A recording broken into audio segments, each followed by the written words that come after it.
اذا الجبال سیرت، جب وہ کشش کا نظام ختم ہو گیا تو اب یہ پہاڑ جو جمے ہوئے ہیں کہ زمین نے ان کو کھینچ رکھا ہے اپنے طرف، اب وہ کشش کا نظام ختم تو پہاڑ بھی وہاں سے اٹھ جائیں گے. اس لیے کہ زمین، آپ ماشاءاللہ اس زمانے کے اندر سائنس کے اس دور میں تو آپ خوب اچھی طرح جانتے ہیں کہ زمین کا کرہ بھی ہوا میں تیر رہا ہے، اور ہواؤں کے طوفان اور جکڑ ہیں اس پوری فضا میں. اللہ سبحانہ و تعالی نے پہاڑوں کا بوجھ اس پر رکھا ہوا ہے، اس کی وجہ سے جو ہے یہ زمین یہ حرکت کر رہی ہے، مگر اس طرح حرکت کر رہی ہے کہ آپ بڑے سکون کے ساتھ اس پر بیٹھے ہوئے ہیں، اپنے گھر بنا رہے ہیں، سب کچھ ہو رہا ہے. اگر ان پہاڑوں کا بوجھ نہ رکھا جاتا، قرآن شریف سے جو بات سمجھ میں آتی وہ یہ کہ تو پھر زمین کی یہ حرکت ہم کو ٹھہرنے نہ دیتی. اسی طرح اور ستاروں میں بھی ہے. پتہ چلتا ہے کہ مریخ میں بھی یہی صورتحال ہے کہ مریخ کو ہواؤں کا جو جھکڑ اس کے چار طرف ہیں وہ زمین کے چاروں طرف کی ہواؤں سے کہیں زیادہ تیز ہیں. اسی واسطے مریخ میں پہاڑ زمین کے پہاڑوں سے بھی زیادہ ہیں، بہت بلند بھی ہیں، بڑے ہیوی بھی ہیں. تو اللہ سبحانہ و تعالی نے یہ بوجھ رکھا ہوا ہے. اب کشش کا جب نظام درم برم ہو جائے گا، یہ پہاڑ اپنی جگہ سے اٹھیں گے اور اٹھ کر کے یہ بھی ہوا میں اس طرح اڑنے لگ جائیں گے جس طرح بادل اڑتے ہیں. فرمایا وَإِذَا الْجِبَالُ سُيِّرَتْ، جب پہاڑ اپنی جگہ سے چلا دیے جائیں گے. وَإِذَا الْعِشَارُ عُطِّلَتْ، یہ عرب کے اس وقت کا جو ایک سسٹم تھا اور کلچر تھا اس کے لحاظ سے بڑی مصیبت کو بتلانے کے واسطے یہ ایک آیت ہے. بات یہ تھی کہ وہ زمانہ اونٹوں کا تھا، اونٹوں پر سفر کرنے کا تھا، تو اونٹ خود قیمتی. آج ہم لوگوں کی حالت اس ملک میں کیا ہے؟ ہمارے بدن پہ کپڑے ہوں کہ نہ ہوں، ہم نے کھانا کھا لیا ہو کہ نہ کھایا ہو، لیکن گاڑی کو ٹھیک رہنا چاہیے، سمجھا؟ اس کے ٹائر برابر صحیح رہنے چاہیے، اس کے اندر پیٹرول اور گیس جو ہے وہ برابر رہنی چاہیے. وہ اپنے پیٹ سے زیادہ اس کے پیٹ کا خیال کرنا پڑتا ہے، اپنے جوتے سے زیادہ اس کے جوتوں کا خیال کرنا پڑتا ہے، اس لیے کہ کام رک جائے گا. عرب معاشرے میں اونٹ کی حالت یہ تھی کہ اونٹ قیمتی جانور سمجھا جاتا تھا، اور خاص طور پر اونٹنی جب پریگننٹ ہوتی تھی، گیابن ہوتی تھی، اور وہ 10 مہینے کی گیابن ہو جائے جس کو عربی میں کہا جاتا تھا عشار 10 مہینے کی گیابن اونٹنی کو کہتے تھے. اس وقت اس کی بڑی دیکھ ریکھ کی جاتی تھی کیونکہ کسی وقت بھی بچہ ہو سکتا ہے. تو اب وہ ایسا نہ ہو کہ کہیں یہ نکل جائے، کوئی چوری کر لے جائے، تو اس کی دیکھ ریکھ بہت احتیاط کے ساتھ ہوتی تھی. 10 سال کی اونٹنی کی 10 مہینے کی گیابن اونٹنی کی. فرمایا کہ وَإِذَا الْعِشَارُ عُطِّلَتْ، اور جب 10 مہینے کی گیابن اونٹنی جو ہے وہ بے خبر حالت میں چھوڑ دی جائے گی. عطلت، معطل ہو جانے کے معنی یہ ہے کہ اب اس کی دیکھ ریکھ نہیں. یہ آیت کیا بتلا رہی ہے؟ عربوں کو سمجھانے کے واسطے ایسی مصیبت کا وقت ہوگا کہ تمہیں کہیں کی ہوش نہ رہے گی، یہاں تک کہ 10 مہینے کی اونٹنی کو بھی تم بھول جاؤ گے، 10 مہینے کی گیابن اونٹنی کو. تو مصیبت کی سختی کو بتلانے کے لیے اس وقت کے حالات میں یہ آیت بہت اہم تھی. جیسے ایک لطیفہ ہے، لطیفہ یہ ہے، وہ چاہے سچا ہو کہ جھوٹا ہو، بار لطیفہ جو سنا رہا ہوں کہ صاحب چلے گئے ایسے علاقے میں جہاں پٹھانوں کا علاقہ تھا، افغانستان ہو یا کوئی اور علاقہ ہو. وہاں انہوں نے شہادت حسین پر تقریر کی اور بہت زوردار تقریر کی، اور کوشش یہ کہ بھئی لوگوں پر اس کا اثر ہونا چاہیے، لیکن لوگوں پہ کوئی اثر نہیں ہو رہا ہے. جیسے بیٹھے ویسے ہی بیٹھے. انہوں نے واقعات کو بڑے مؤثر انداز میں بیان کیا کہ بھائی کسی طرح سے ان کو رونا آ جائے، مگر وہ تو روتے ہی نہیں، ایک آنسو ان کے آنکھ سے نہیں نکل رہا. وہ شہادت حسین کا واقعہ اور بڑا پردرد واقعہ، اور اس کو بڑے پردرد طریقے میں بیان کر رہا ہے، اور اس کے وہ یہ سوچ رہا ہے کہ رونا چاہیے تاکہ مجھے معلوم ہو کہ میری تقریر جو ہے بہت مؤثر ہوئی، مگر کوئی روتا ہی نہیں. تو بہت پریشان وہ کہ آخر میں کس طرح سے اس واقعے کو اور بتلاؤں کہ ان کے آنکھ سے آنسو نکلے. تو وہ ایک صاحب جو ان کے مزاج کو خوب جانتے تھے، اب وہ بیچارے کہہ رہے ہیں کہ صاحب پانی سے ترسا دیا، صاحب کھانے سے ترسا دیا، خانہ وعدہ نبوت کو، اور یہ کیا اور وہ کیا اور وہ کیا. ان پہ کوئی اثر نہیں پڑ رہا. پانی نہیں مل رہا ہے نہ ملا کرو، کھانا نہیں مل رہا نہ ملا کرو، ان پہ کوئی اثر نہیں. آخر وہ ایک صاحب جو ہیں انہوں نے سوچا کہ مقرری صاحب پیچھا چھوڑ نہیں رہے، اور اس کوشش میں ہے کہ لوگ روئیں تو رو نہیں رہے، تو اب آخر ان کی مشکل آسان ہونی چاہیے. تو انہوں نے کہا کہ آپ تشریف رکھیں ذرا میں بتاتا ہوں. کہنے لگے انہوں نے ٹھیک کہا ہے. یہ مصیبت آئی خانوادے پر، اور تو اور ان کو نسوار تک کھانے نہیں دیا، بس یہ تھا کہ سب رونے لگے کہ صاحب واقعی یہ بڑی مصیبت آئی ہوگی کہ نسوار تک کھانے کی فرصت ان کو نہیں دی گئی۔ تو ہر جگہ کا ایک انداز ہوتا ہے۔ نسوار جانتے ہیں حضرت؟ نہیں جانتے؟ اوہو، پھر تو آپ کو کیا مزہ آئے گا بھائی۔ وہ تمباکو کا ایک چورا ہوتا ہے، سمجھ میں آیا؟ جنوبی ہندوستان میں، ساؤتھ انڈیا میں تو اس کو ناس بولتے ہیں، ناک میں استعمال کرتے ہیں، اور وہاں افغانستان وغیرہ سرحد کے علاقے میں وہ چورا جو ہے وہ چونے کے ساتھ اس کو ملا کر اور اسے یہاں ہونٹ میں، نیچے کے ہونٹ کے اندر دانت اور ہونٹ کے بیچ میں رکھ لیتے ہیں۔ ہمارا بھی ایک ساتھی تھا عبداللہ سواتی، وہ بھی نسوار کھایا کرتا تھا، وہ سوات اور سرحد کا رہنے والا، برابر اس کو عادت تھی، چائے ملو نہ ملو، روٹی ملو نہ ملو، مگر نسوار ضروری تھی اس کو، سمجھ میں آئے؟ تو وہ نسوار جو ہے وہ جب انہوں نے کہا کہ صاحب نسوار تک کھانے کا موقع نہیں دیا، بس وہ سب لوگ رونے لگے، واقعی کیسی مصیبت آئی ہوگی خانوادہ نبوت پہ کہ نسوار تک کھانے کی فرصت نہیں ملی۔ تو میں کہتا ہوں ہر علاقے کا ایک انداز ہوتا ہے۔ عرب میں 10 مہینے کی گیابن اونٹنی کا خیال نہ رہے تو سمجھا جائے کہ بڑی آفت آ چکی ہے۔ فرمایا کہ وَإِذَا الْعِشَارُ عُطِّلَتْ وَإِذَا الْوُحُوشُ حُشِرَتْ، تو فرمایا اور جب وحشی جانور بھی سب اکٹھے ہو جائیں گے، وحشی جانور جو ہیں وہ آبادیوں میں آ جائیں اور انسانوں کے قریب آ جائیں، اور سانپ اور بچھو اور شیر اور بکریاں سب اکٹھی ہو جائیں اور ایک کو دوسرے سے کوئی ڈر نہ ہو، اس کے معنی یہ ہے کہ بہت بڑی آفت آ چکی ہے۔ ورنہ تو سانپ کا کام ڈسنے کا ہے، بچھو کا کام جو ہے وہ ڈک مارنے کا ہے، شیر کا کام پھاڑ لینے کا ہے، لیکن یہ ساری چیزیں چھوڑ کر اور ایک دوسرے کے ساتھ جڑ جائیں گے تو معلوم ہوا کہ اس سے کہیں بڑی آفت آ چکی ہے۔ وَإِذَا الْوُحُوشُ حُشِرَتْ وَإِذَا الْبِحَارُ سُجِّرَتْ، اور جب سمندر دھونکا دیے جائیں گے۔ سجرہ یسجر تسجیر کے معنی یہی آتے ہیں کہ آگ لگ جانا، دہک جانا، سلگ جانا، سمندروں میں آگ لگ جائے گی۔ یہ آیت وہ ہے کہ جس کو اورینٹلسٹ جو ہیں ان کو بڑی مشکل پیش آئی۔ ان کی کوشش یہ رہتی ہے کہ قرآنی آیات کے معنی اس طرح ایسے بیان کیے جائیں کہ ہماری آنکھوں دیکھتے جو کچھ ہو رہا ہے ٹھیک اس کے مطابق ہو جائے، یہ ان کی کوشش رہتی۔ تو اب سمندر کیسے دہکیں گے، بہت مشکل پیش آئی، 1000 تعبیلیں کی، ورنہ لیکن حقیقت یہ ہے کہ ایک تو یہ کہ آج جو کچھ ہو رہا ہے ہمارے سامنے، اب تو یہ بالکل کھل کر بات معلوم ہو گئی کہ سمندروں میں آگ لگ جانا کوئی مشکل بات نہیں۔ پیٹرول کے جتنے ذخیرے زمین کے اندر ہیں اس سے کہیں زیادہ سمندروں کے اندر ہیں، اور پیٹرول جو ہے وہ آگ لگانے والا مادہ ہے، سمندروں کے اندر بھی آگ لگ جاتی ہے۔ تو یہ آج تو سمجھنا بہت آسان ہے، لیکن میں عرض کر رہا ہوں کہ جان دیجیے اس پیٹرول کے اور گیسولین کے قصے کو۔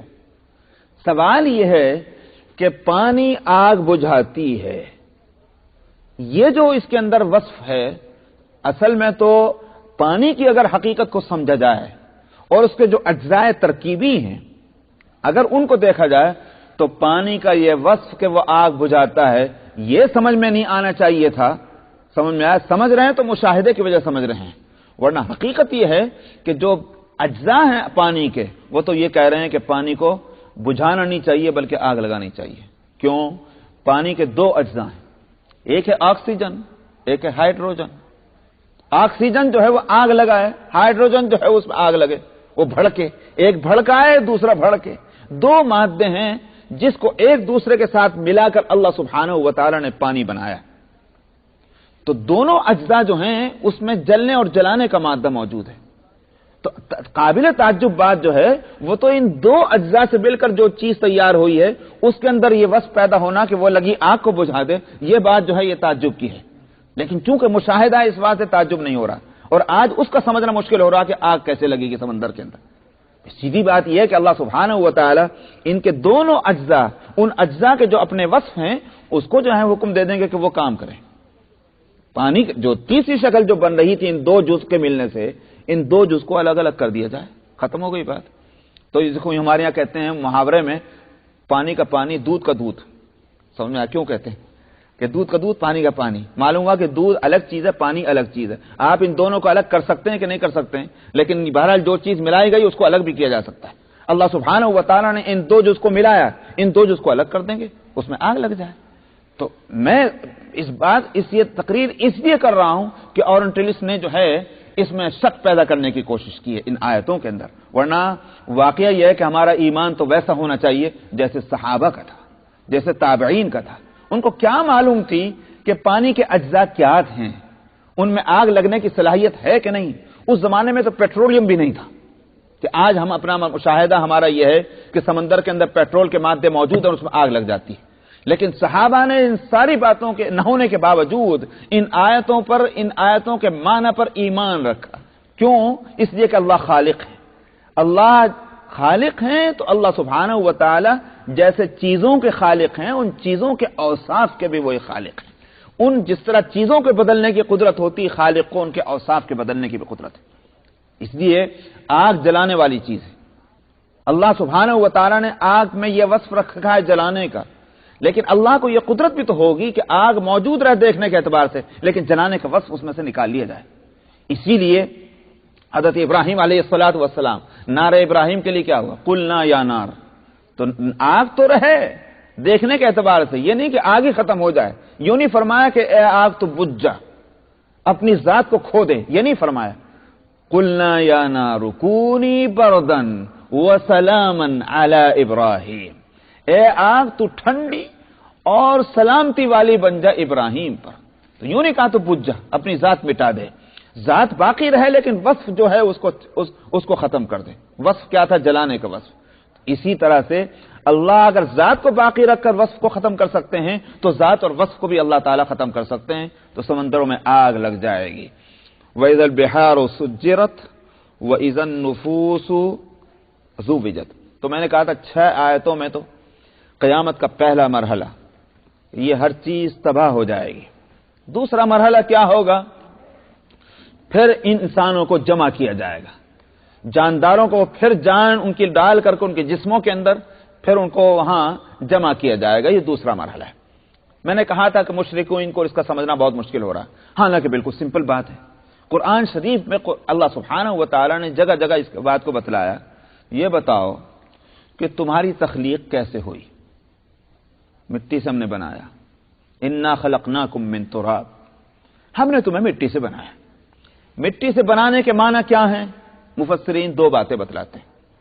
ایک تو یہ کہ آدم علیہ الصلوۃ والسلام جو پہلے انسان ہیں جن سے ساری نسل انسانی چلی، ان کی تخلیق مٹی سے ہوئی۔ مٹی کا ایک ہیولا پترا تیار کیا گیا اور اس کی جو بھی شکل بنی اللہ سبحانہ و تعالیٰ نے انہیں روح ڈال دی۔ تو اس کے بعد سارے انسان جو ہیں وہ ان سے بنتے چلے گئے، تو چونکہ ہماری اصل آدم ہے تو ہم بنو آدم کہلاتے ہیں۔ آدم کی تخلیق مٹی سے ہوئی تو ہم بھی کہا جائے گا کہ ہماری اصل بھی مٹی ہے۔ ایک معنی تو یہ ہے۔ دوسرے معنی ہمارے مٹی سے پیدا ہونے کے یہ ہیں کہ مثلا ہم یا ہمارے ابا باپ دادا کیا کھاتے رہیں، جو کچھ بھی کھاتے رہیں، اس کی ساری پیداوار اسی زمین سے تو ہوئی بھی ہے، کہیں اور سے تو نہیں آئی نا، زمین سے اگی ہیں وہ ساری چیزیں۔ تو زمین کے مادے اس غذا کے اندر موجود ہیں جو غذائیں ہماری پرورش کر رہی ہیں، اور ہماری ان پرورش کے بعد وہ مادہ، تخلیقی مادہ منویہ کہیے، کچھ بھی کہیے، کہ جس سے یوں کہیے کہ ایک مرد کے اندر ہے ایک عورت کے اندر ہے، وہ مادہ اگر پیدا ہو رہا ہے تو انہی غذاؤں سے تو پیدا ہو رہا ہے جو زمین سے نکل رہی۔ تو ان 2 مادوں کے، ایک مرد اور عورت کے مادوں کے ملنے سے کیا ہے؟ ایک تیسرا انسان بن رہا ہے۔ یہ ایک سلسلہ ہے۔ ہماری سب کی اصل اس طرح سے زمین ہی نکلی، مٹی ہی نکلی، اس لیے کہ غذائیں مٹی سے بن رہی ہیں۔ تو معلوم ہوا کہ جن اجزاء سے انسان کی تخلیق ہو رہی ہے وہ اجزاء کہاں سے، چاہے کچھ بھی ہو، کتنے بھی واسطے ہوں، لیکن اصل میں وہ اجزاء کہاں سے آ رہے ہیں؟ مٹی سے آ رہے ہیں، اور مٹی جو ہے بکھری ہوئی ہے۔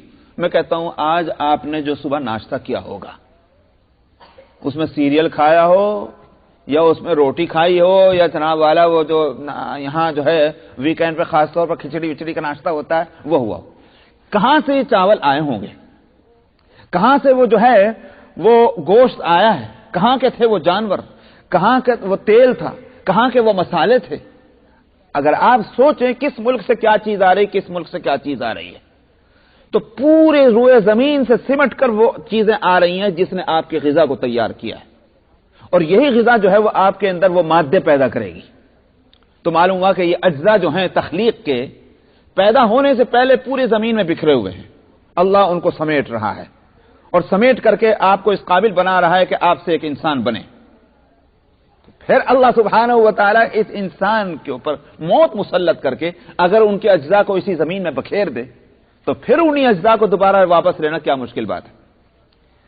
ایک مستری ہے کوئی کسی بھی چیز کا، مثلا ایک مشین ہے، ایک مشین کو اس میں کوئی خرابی آ جائے، اب کیا کہ مثلا گھڑی ہے، اب تو سیلف سے چلنے والی گھڑیاں ہیں، لیکن کوئی بھی ہو جو چابی سے چلنے والی گھڑی ہے، ایک واچ میکر اس کی پوری مشین کو کھولتا ہے، اس کا فنر کہاں رکھنا ہے، اس کی کی کہاں رکھنی ہے، اس میں جو وہ ساری چیزیں کھول کر الگ الگ رکھ دیتا ہے۔ لیکن جس طرح اس کے لیے کھولنا آسان ہے اس لیے کہ وہ ماہر ہے اس کا، اسی طرح اس کو ری بلڈ کرنا کیا مشکل ہے۔ وہ جہاں جہاں اس نے وہ پرزے رکھے ہوں گے ان پرزوں کو اٹھا کر پھر اسی جگہ فٹ کر دینا اس کے لیے کیا مشکل ہے۔ کوئی مشین نہیں ہو، بڑی ہو کہ چھوٹی ہو، ہمارے لیے چونکہ وہاں تک پہنچنا آسان ہے اس بات سے ہم سمجھتے ہیں کہ بالکل آسان ہے پھر سے اس کا ری بلڈ کر لینا انہی اجزاء سے۔ اللہ سبحانہ و تعالیٰ کے لیے پوری کائنات جو ہے ویسی تو ہے کہ جیسے ایک مستری کے واسطے اس کے وہ پوری ٹیبل کی جس میں اس نے وہ مشین کے سارے پرزے پھیلا دیے ہیں۔ چنانچہ حدیث میں آتا ہے اللہ سبحانہ و تعالیٰ کی وسیع قدرت اور یہ جو یوں کہیے کہ خلائے بسیط ہے جس میں یہ آسمان اور آسمانوں کے اندر کی ساری مخلوقات ہیں۔ سمجھ رہا ہے نہیں؟ یوں نہ سمجھیے کہ آسمان اینڈ ہے، بلکہ آسمانوں کے اوپر بھی خلا ہے۔ تو اس پورے عظیم خلا کے اندر یہ آسمان اور آسمانوں کی تمام مخلوقات، حدیث میں آیا اس کی مثال ایسی ہے کہ جیسے ایک میدان کے اندر ایک انگلی میں پہنے جانے والا رنگ اگر ڈال دیا جائے، اس میدان اور اس رنگ کی جو مناسبت ہے وہی مناسبت اس آسمانوں اور ساری مخلوقات کی اس خلا کے اندر ہے اللہ سبحانہ و تعالیٰ کے سامنے۔ یہ ہے عظیم خلا جس میں اللہ سبحانہ و تعالیٰ کی قدرت کام کر رہی ہے۔ اور آج ہمارے سامنے یہ آسمانی کائنات کو تو ہم کیا سمجھیں، ابھی تک تو ہمیں جو یوں کہیے کہ ہماری جو وہ کہکشاں ہے، جس کہکشاں میں ہم ہیں اس کہکشاں کے کتنے کرے ہیں آج تک اس کا پتہ نہیں چل سکا۔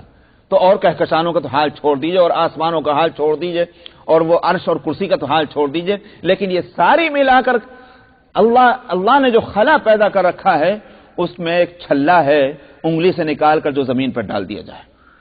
اس لیے اس کے لیے کیا مشکل ہے کہ زمینی مخلوق کے اجزاء کو زمین سے سمیٹ کر کے پھر ان کو ان سے جاندار بنا کر کھڑا کر دے۔ فرمایا وَإِذَا النُّفُوسُ زُوِّجَتْ، جب جانوں کو جوڑ دیا جائے گا، تو جوڑنے کے معنی یہی ہے کہ بدن کو اکٹھا کیا جائے گا اور اجزاء کو، اور بدن اصلی شکل میں آئے گا اور اس کے اندر روح پھر ڈال کر کے جوڑ دیا جائے گا، اٹھ کر اسی طرح چل پھر جس طرح چلا کرتا تھا۔ دوسرے معنی ایک اور بھی بتلائے ہیں بعض مفسرین نے زوجت، چونکہ زوجہ کے معنی آتے جوڑ لگانے کے، جوڑ بنانے کے، تو بعض نے کہا کہ اس وقت اللہ سبحانہ و تعالی انسانوں کی کیٹیگری جو ہیں اس کے اعتبار سے ان کے گروپ بنائیں گے۔ آج ہماری کیٹیگری کیا ہے؟ انہوں نے کہا صاحب ہم جو ہیں یو پی کے ہیں، انہوں نے کہا یہ حیدرآباد کے ہیں، انہوں نے کہا صاحب یہ جو ہیں پاکستان کے ہیں اور پنجاب کے ہیں تو سرحد کے۔ آج ہمارے گروپ اس بنیاد پر بنے ہوئے، یہ زیادہ سے زیادہ سیاسی اعتبار سے گروپ بنے ہوئے ہیں کہ صاحب یہ فلانی سیاسی پارٹی کے ہیں فلان، یا اور کچھ دین کے نام پر ہم نے جماعتیں بنا رکھی ہیں، ان جماعتوں کی نسبت سے ہمارے گروپ بنے ہوئے ہیں کہ صاحب یہ فلانی جماعت کے، یہ فلانی جماعت کے۔ اللہ سبحانہ و تعالی اس وقت قیامت میں بھی گروپ بنائیں گے، مگر وہ گروپ اس کی جو ہے بنیاد، اس کا سسٹم چینج ہو جائے گا۔ اس وقت گروپ جو ہیں بنیادی طور پر دو ہوں گے، ایک تو ہوگا مسلمان اور دوسرا گروپ ہوگا غیر مسلمان، بنیادی طور پر تھی ہوگا۔ اب ان گروپوں کے اندر فرق اگر ہوگا تو وہ درجہ بندی وہ ان کے اعمال کے اعتبار سے ہوگی۔ فاسقوں کا گروپ، وہ چاہے گورے ہوں کہ کالے ہوں کہ وہ جناب ہندوستانی ہوں کہ پاکستانی ہوں کہ عربستانی ہوں، اس سے کوئی مطلب نہیں، لیکن یہ جو ہے یہ وہ مسلمانوں کا گروپ ہے جو ایمان اور عمل کے اعتبار سے پرفیکٹ ہے، متقین ہیں، صالحین ہیں۔ سمجھ میں آیا؟ تو اس کو یوں کہیے انبیاء کا گروپ، شہداء کا گروپ، صالحین کا گروپ، اسی طرح جو ہے فاسقین کا گروپ، یہ ہوں گے وہ گروپ۔ تو اللہ سبحانہ و تعالی جو نئی گروپ بندی فرمائیں گے اس کے لیے بعض مفسرین کے نزدیک یہ بات ہے وَإِذَا النُّفُوسُ زُوِّجَتْ، جب جوڑ لگا دیے جائیں گے گروپ بنا دیے جائیں گے. تو دونوں معنی ہو سکتے ہیں. وَإِذَا الْمَوْءُودَةُ سُئِلَتْ, کہاں گئی آیت؟ وَإِذَا الْمَوْءُودَةُ سُئِلَتْ, اور جب زندہ درگور کرنے والی کی جانے والے, زندہ درگور کی جانے والی سے پوچھا جائے گا. زندہ درگور کی جانے والی کیا تھی؟ عرب میں اس وقت کی جاہلیت نے انسان کو اخلاقی لحاظ سے اس مقام پر پہنچا دیا تھا کہ وہ بیٹیوں کو زندہ گاڑ دیا کرتے تھے. کیوں؟ دو وجہ, دو تین باتیں اس میں تھیں.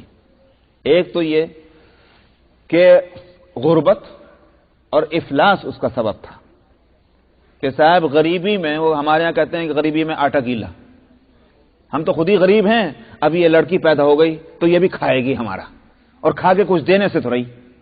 تو ایک تو یہ تھا کہ بھئی کیا ضرورت ہے, اس کی چھٹی کرو. ایک تو آج وہ جاہلیت جو ہے وہ لوٹ کر آ چکی ہے. آج ہم نے سمجھا ہے کہ رزق کا انتظام ہم کریں گے, روزی روزگار کا نظم ہم کریں گے, لہذا جتنی آبادی ہم چاہتے ہیں اتنی رہنی چاہیے تاکہ رزق جو ہم نے انتظام کیا ہوا ہے وہ فیل نہ ہونے پائے. سمجھ میں آیا؟ حالانکہ ہم جو زندہ ہیں یہ ہمارے ارینجمنٹ سے ہم کو کھانا مل رہا کہ اللہ سبحانہ و تعالیٰ کے انتظام سے مل رہا ہے. عجیب تماشے کی بات ہے. تو ہم خود اپنے کھانے کے واسطے ہم نے یہ انتظام کیا ہوا کہ آنے والے کو آنے نہ دو تاکہ وہ ہماری روٹی نہ بانٹ لے جائے. حالانکہ وہ آپ کی روٹی نہیں بانٹے گی, وہ اپنی روٹی خود لے کر آئے گا. سمجھ میں آیا؟ وہ اپنی خود ہی لانے والا ہے, وہ کوئی کسی کے نہیں بانٹتا. مجھے تو ایک چیز کا مشاہدہ ہے اور آپ کو بھی مشاہدہ ہوگا, بے شمار مشاہدات ہیں, لیکن ایک بات چیزیں ہوتی ہیں کہ دماغ وہاں اٹک جاتا ہے. شمالی ہندوستان میں آزادی سے پہلے, ہندوستان کی آزادی سے پہلے شمالی ہندوستان میں گائے جو ہے اس کا گوشت کھایا جاتا تھا زیادہ. تو گائے کی اس قدر کثرت تھی کہ اس کے یوں کہیے جنگل بھرے ہوئے, ہر طرف اس کے ریوڑ, اور کوئی مشکل نہیں تھا اس کا گائے کا مسئلہ. ہندوستان کی آزادی کے بعد اس علاقے میں گائے کے ذبح پر پابندی لگی. آج گائے نایاب ہوتی چلی جا رہی ہے. سمجھ میں آیا؟ بہت ہی کم جانور رہ گئے ہیں گائے, اور بہت قیمت اس کی بڑھ گئی. ورنہ اس زمانے میں میرے بچپن میں جب ہم قربانی کے لیے گائے خریدا کرتے تھے تو 15 روپے کی لاتے تھے. 20 روپے 15 روپے کی گائے لے آئے, بہت اچھی قسم کی. سمجھ میں آیا؟ اور دودھ والی گائے تو میاں اگر 25 روپے کی ہوئی تو محلے بھر میں شور ہو گیا کہ ہاں بہت اچھی گائے ان کے آئی, 25 روپے کی ہے. بہت کثرت تھی گائے. لیکن آج گائے جو ہے دیکھنے کو نہیں ملتی. ہیں ضرور مگر نہیں. کیوں؟ اس لیے کہ انسانوں نے جب اپنی ضرورت اس سے ختم کر لی, اللہ نے بھی اس کی پیداوار کم کر دی. جاؤ, اور اس زمانے میں جو چیزیں نہیں کھائی جاتی تھی اس کا کہیں نام و نشان نہیں تھا, آج وہی مل رہا ہے. عرب میں آپ جا کر چلے دیکھ لیجئے, جب تک وہاں اونٹوں کی ضرورت تھی, مکہ اور مدینہ جو ہے ساری بستیاں اور سارے راستے اونٹوں سے بھرے ہوئے تھے. لیکن آج اونٹوں کی جگہ گاڑیاں آ گئیں, کاریں آ گئیں, بسیں آ گئیں, وہ سب تو نظر آتا ہے مگر اونٹ دیکھنے کو نہیں ملتا. پتہ نہیں کہاں چلے گئے وہ. اس لیے کہ انسانوں نے اپنی ضرورت اس سے جو ہے وہ اس کی جگہ دوسری چیز لا رہے. اللہ نے وہ دے دی. تو انسان جو تجویز کرے گا اپنے لیے اللہ سبحانہ و تعالیٰ وہی دیں گے. ہماری روٹی کوئی نہیں بانٹتا, آنے والا اپنی روٹی لے کر آتا ہے.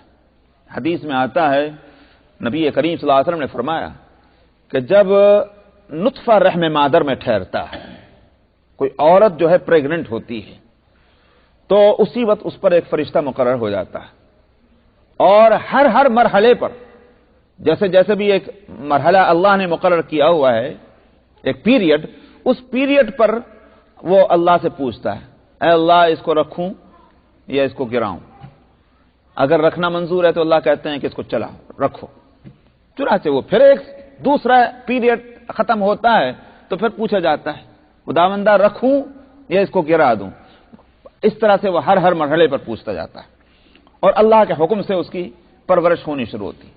جب وہ وقت آتا ہے کہ اس میں جان ڈالنی ہے تو پوچھتا ہے کہ خداوندہ کیا ہو, حکم ہوتا ہے کہ جان ڈال دو. اس میں وہ جان ڈالی جاتی ہے. اس وقت وہ فرشتہ پوچھتا ہے 3 باتیں, حدیث میں آتی 3 باتیں پوچھتا ہے فرشتہ, کہ اس کا رزق کتنا ہوگا, عمر کتنی ہوگی, اور یہ بدبخت ہوگا اپنے اعمال کے لحاظ سے کہ یہ خوش نصیب ہوگا؟ یہ 3 باتیں پوچھتا ہے اللہ سبحانہ و تعالی، اس کو بتا دیتے ہیں اتنی عمر ہوگی، اتنا رزق اس کو ملے گا، اور اپنے اعمال اور اخلاق کے لحاظ سے ایسا ہوگا۔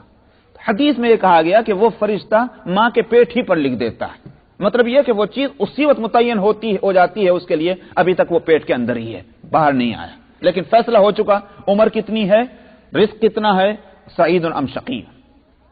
تو انسان ابھی دنیا میں آیا نہیں اور اس کے واسطے جو ہے دسترخوان بچھا دیے جا رہے ہیں۔ یہ ہے ہماری حالت، اور اس پر ہم جو ہیں وہ پلان بناتے ہیں کہ اور فلاں کو آنے دو، فلاں کو مت آنے دو۔ میں نے ایک دفعہ اس پر ایک مضمون بھی لکھا تھا، اور میں نے کہا تھا کہ ظالموں، یہ بتلاؤ کہ انسانی اس کشتی کو یا اس قافلے کو جو کشتی پہ سوار ہے، زندگی کی کشتی پر یہ جو انسانی ایک قافلہ سوار ہے، اس کشتی کو بچانے کے واسطے تم کتنی جانوں کو جو آنے نہیں دینا چاہ رہے ہو، کیا معلوم اس کے اندر کوئی ایک پیدا ہونے والا وہ ہو کہ جو تمہاری زندگی کی کشتی کے واسطے جو ہے وہ بادبان فراہم کر رہا ہو، وہ کشتی کو تیرنے کے واسطے سہولتیں مہیا کرنے والا ہو۔ کیا معلوم کہ ان پیدا ہونے والے میں کون جو ہے ہم اپنے لحاظ سے کہتے ہیں ابو حنیفہ ہوگا، بخاری ہوگا، شافعی ہوگا اور مالک ہوگا؟ کیا معلوم ہم کو؟ ہو سکتا ہے کہ اس میں اگر بد نصیب بھی ہوں لیکن کوئی خوش نصیب بھی ہوگا کہ جو آج دکھتی انسانیت کے دکھوں کا جو ہے مداوع کرنے والا ہوگا۔ تم یوں کیوں نہیں سوچتے؟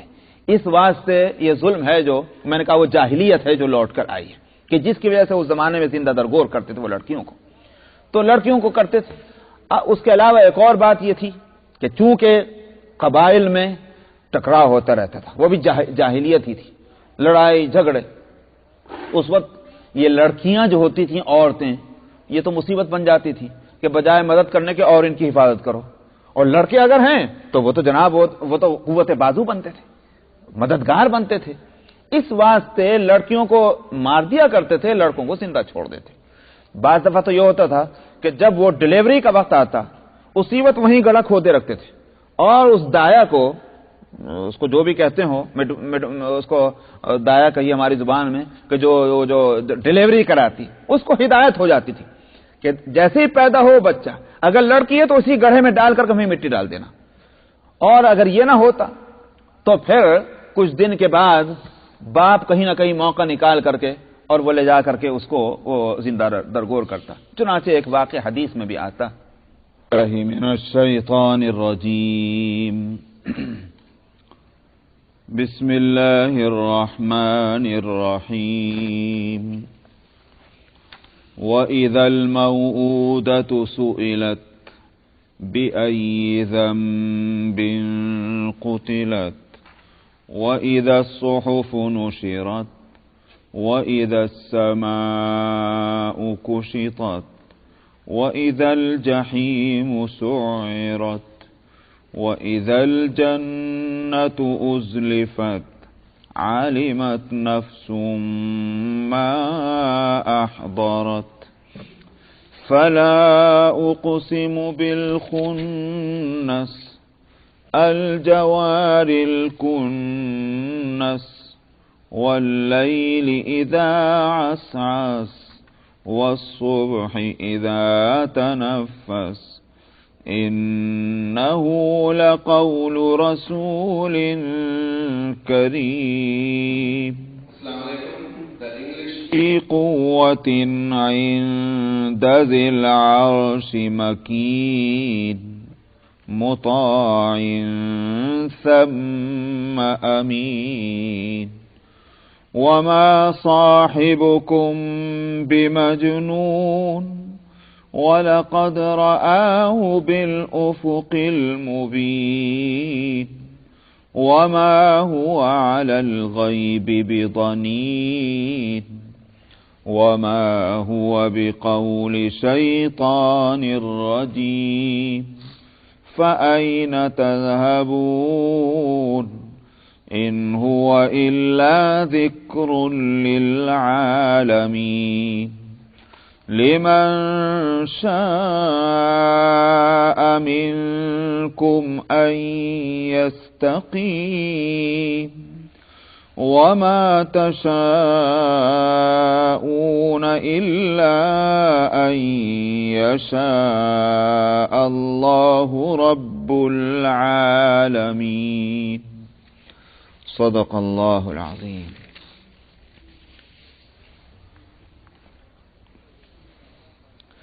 تو قیامت کا جو پہلا مرحلہ ہوگا کہ جب چاند اور سورج بے نور ہو جائیں گے، ستارے ٹوٹ پھوٹ جائیں گے، بکھر جائیں گے اور پہاڑ اپنی جگہ سے ہٹ جائیں گے، تو اس کا نقشہ آیت نمبر 6 تک نقشہ کھینچا گیا، اور آیت نمبر 7 سے قیامت کا دوسرا مرحلہ کہ جس کو شریعت کی اصطلاح میں حشر اور نشر کہتے ہیں، کہ لوگوں کو جمع کیا جائے گا اور حساب و کتاب کی عدالت قائم ہوگی، اس کا تذکرہ نمبر 7 سے ہے. اسی ذیل میں فرمایا وَإِذَا الْمَوْءُودَةُ سُئِلَتْ، جب زندہ درگور کی جانے والی بچی سے سوال کیا جائے گا بِأَيِّ ذَنبٍ قُتِلَتْ، کس جرم کے بدلے میں ماری گئی تھی. تو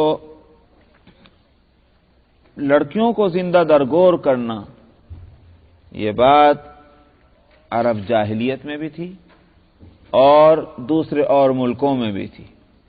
ہندوستان کی تاریخ بتلاتی ہے کہ ہندوؤں میں کے بعض قبیلوں میں بھی یہ رسم تھی. تاریخوں سے پتہ چلتا ہے کہ ایک زمانے میں ایران میں بھی یہ تھا. بہرحال نبی کریم صلی اللہ علیہ وسلم کی بعثت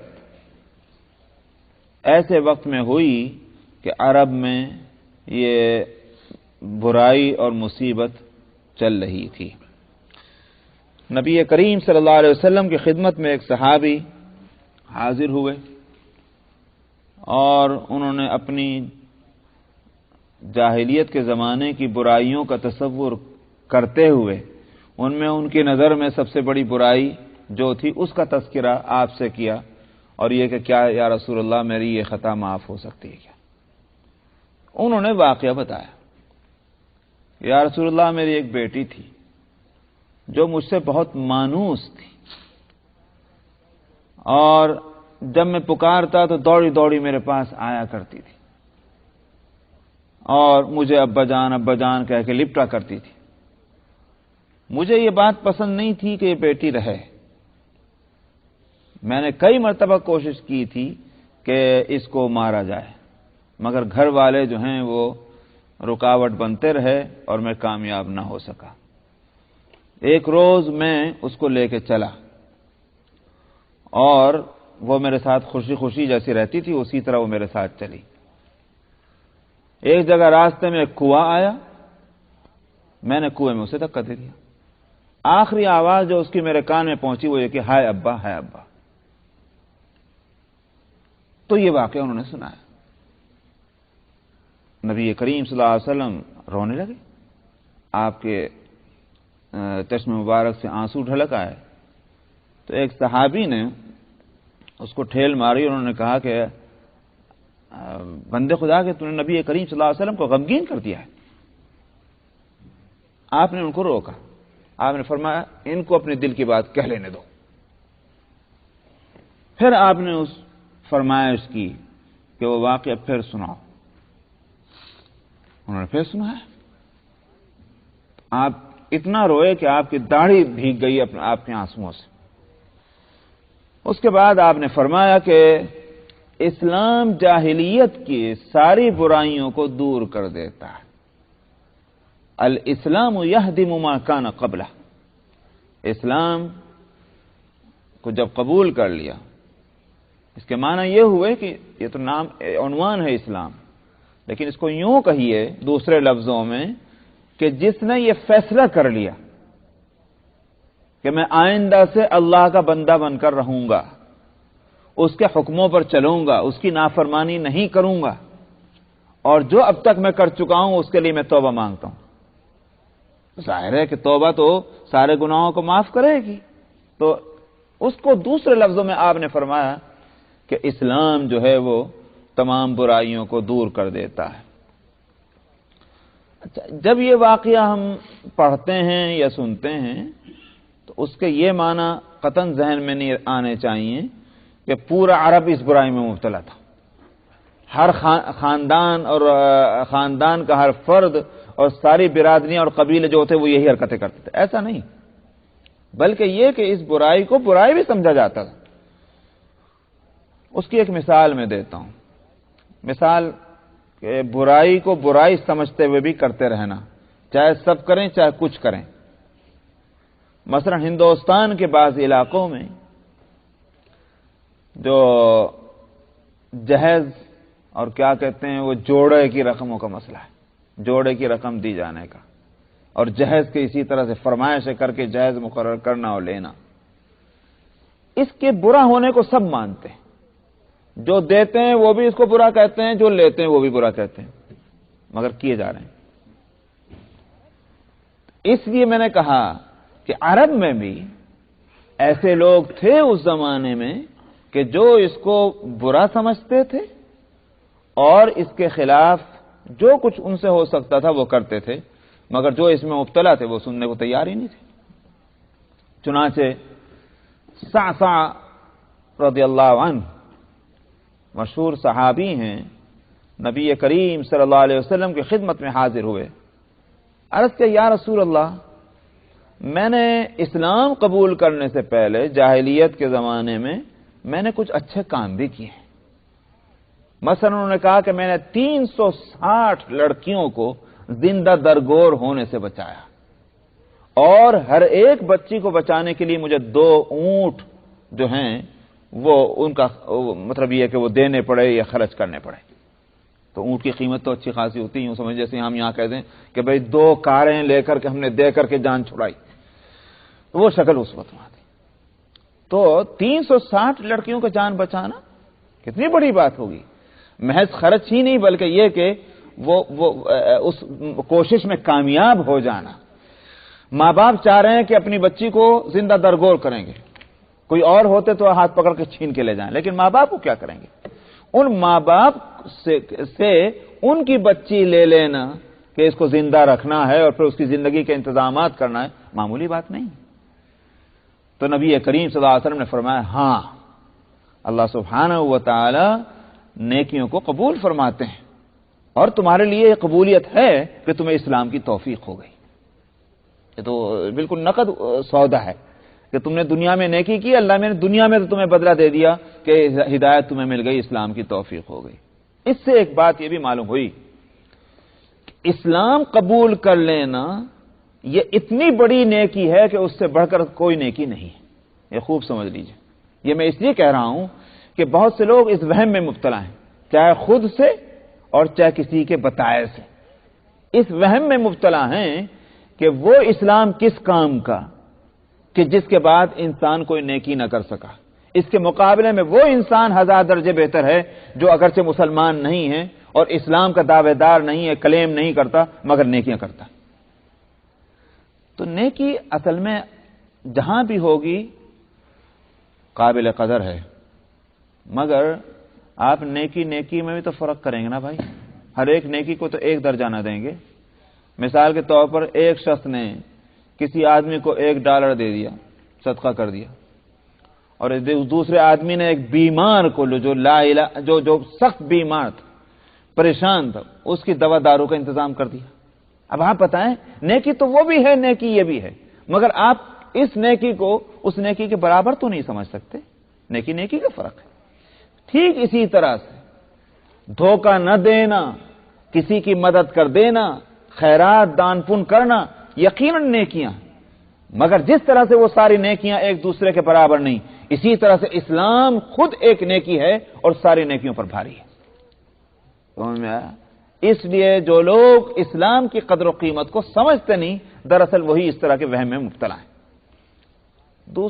تھوڑا سا میں اور اگر اس کو سمجھا دوں تو بات شاید آسان ہو جائے گی۔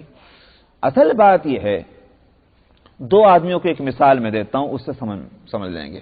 ایک آدمی تو وہ ہے جو مثلا اس ملک میں رہتا ہے مگر باغی ہے، وہ اس گورنمنٹ کو تسلیم ہی نہیں کرتا، کہتا میں نہیں مانتا اس گورنمنٹ کو۔ ایک شخص تو وہ ہے۔ اب خود وہ کس طرح زندگی گزارتا ہے؟ ہو سکتا ہے کچھ غریبوں کی مدد بھی کرتا ہوگا، ہو سکتا ہے کہ وہ کسی بیمار کی اس نے عیادت بھی کی ہوگی، یہ سب کچھ، مگر گورنمنٹ کا جو ہے وہ باغی ہے، اس گورنمنٹ کو ماننے کو تیار نہیں۔ دوسرا ایک شخص ہے، گورنمنٹ کا وفادار ہے، مانتا ہے، اور بعد اس سے غلطیاں بھی ہوئی، مثلا کسی کی زمین ہی ہڑپ کر لی اس نے، سمجھ میں آیا، کسی کو گالی دے دی اس نے، کسی سے لڑائی ہو گئی اس کی، یہ ساری چیزیں نہیں، مگر گورنمنٹ کا وفادار ہے اور گورنمنٹ کو تسلیم کرتا ہے۔ یہ دونوں آدمی اگر عدالت میں آئیں، پولیس پکڑ کر لائے، یہ بتائیے دونوں کے ساتھ عدالت معاملہ کیا کرے گی؟ کورٹ کا فیصلہ دونوں کے تعلق سے کیا ہوگا؟ سمجھ میں آیا؟ یہ کہا جائے گا یہ اگرچہ باغی ہے مگر چونکہ اچھا آدمی لہذا چھوڑ دو، یہ اگرچہ باغی نہیں ہے مگر چونکہ اس نے چوری کر لی یا مثال کے طور پر اس نے جھوٹ بولا ہے لہذا اس کو جیل میں ڈال دو، یہ نہیں ہوگا۔ بلکہ یہ ہو سکتا ہے کہ اس کو معاف کر دیا جائے مگر وہ ناقابل معافی مجرم، اس لیے کہ باغی ہے، بغاوت جو ہے اس کو کسی طرح قبول نہیں کیا جا سکتا۔ کافر جو ہے اس نے جو کفر کیا ہے وہ بغاوت ہے اللہ کی حکومت کے ساتھ، اللہ کی سلطنت کے ساتھ، وہ اللہ کو مان ہی نہیں رہا جس طرح ماننا چاہیے۔ تو اب اس کی نیکیاں جو ہیں اللہ سبحانہ و تعالیٰ کے یہاں تو عدل ہے اور انصاف ہے، یہ نہیں کہ اس نے نیکیاں کی تو اس کو رائیگاں کر دیں گے، نہیں، جیسا کہ شریعت کی تعلیمات اور احادیث ہم کو بتلاتی ہیں وہ یہ کہ اگر کافر نے کچھ نیکیاں کی اللہ تعالیٰ اس کو بھی ضائع نہیں فرماتے، دنیا میں اس کا بدلہ دے دیتے ہیں، کچھ اس کو نعمتیں دے دی دنیا کے لحاظ سے۔ کیوں دنیا میں دیتے ہیں؟ اس لیے کہ وہ دنیا میں کچھ سب کچھ سمجھتا ہے، وہ آخرت کو اگر سمجھتا تو کافر کہے کو رہتا، اس نے دنیا کو سب کچھ سمجھا، دنیا کی خاطر اس نے نیکیاں کی، اللہ میاں نے دنیا میں اس کو کچھ نعمتیں دے دی، جا بھائی جا، تو ضائع نہیں جاتی۔ مگر چونکہ اللہ کا باغی ہے تب جس وقت وہاں فیصلہ ہوگا آخرت میں، تو آخرت کے جو ماننے والے ہوں گے، آخرت میں جنت اور جہنم کی حقیقتوں کا ماننے والا ہوگا، جن بنیادوں پر جنت اور جہنم کا فیصلہ ہونا ان بنیادوں کو تسلیم کرنے والا ہوگا، ظاہر ہے کہ اس کے ساتھ ویسا معاملہ ہوگا، اور جو اس کے مد مقابل ہے اس کے ساتھ ویسا معاملہ ہوگا۔ تو اس لیے ہم لوگ دراصل اسلام کی قیمت کو نہیں سمجھتے، اس لیے اس طرح کے وہم میں مبتلا ہو جاتے ہیں۔ نبی کریم صلی اللہ علیہ وسلم نے فرمایا کہ تمہاری ان نیکیوں کو اللہ نے ضرور قبول کیا ہے، تبھی تو تم کو ہدایت مل گئی اسلام کی، تو یہ اس کی طرف سے ایک بدلہ ہے۔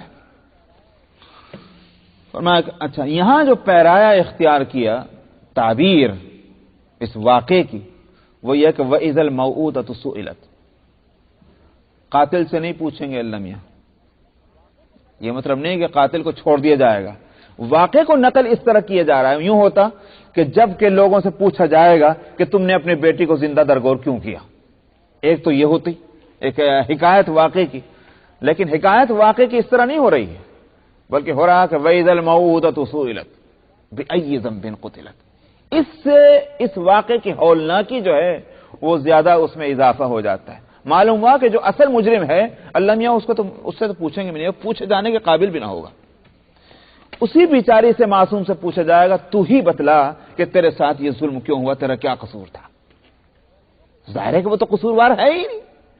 تو یوں کہیے کہ اس واقعے کی ہولناکی بتلانی ہے، وہ مجرمین تو اس قابل بھی نہ ہوں گے کہ ان سے عدالت میں ان سے جرم کو پوچھا جائے، بلکہ یہ کہ جو جرم کے شکار ہوئے ہیں ان سے پوچھا جائے گا تم ہی بتا دو بس کیا ہوا۔ وَإِذَا الْمَوْءُودَةُ سُئِلَتْ بِأَيِّ ذَنبٍ قُتِلَتْ وَإِذَا الصُّحُفُ نُشِرَتْ، اور فرمایا کہ جب صحیفے کھول دیے جائیں گے، صحیفے کون سے؟ اعمال کے، میں پہلے بھی بتلا چکا، یاد ہوگا آپ کو تقریباً 2-2.5 مہینے پہلے میں نے کہا تھا کہ اعمال نامہ جو ہے قرآن اس کو بھی کتاب ہی کہتا ہے، جو ریکارڈ بنایا گیا اس کو کتاب سے کہتا، ہمارے سمجھانے کے لیے وہ بات ہے، حقیقت اس کی کیا ہوگی ہم کو معلوم نہیں، لیکن یہ ضرور ہے کہ کتاب کے معنی کیا ہوتے ہیں؟ کتاب کے معنی ہوتے ہیں کہ جو مختلف اجزاء ہیں، مختلف اوراق ہیں اور پیپرز ہیں، ان کو جب آپ یکجا کر دیں تو اور باندھ دیں ایک دوسرے سے تو تو وہ ایک کتاب کی شکل بن جاتی. کیا مطلب؟ یہ محفوظ ہو گئے، سمجھ میں ضائع ہونے سے بچ گئے یکجا. تو اس کو کتاب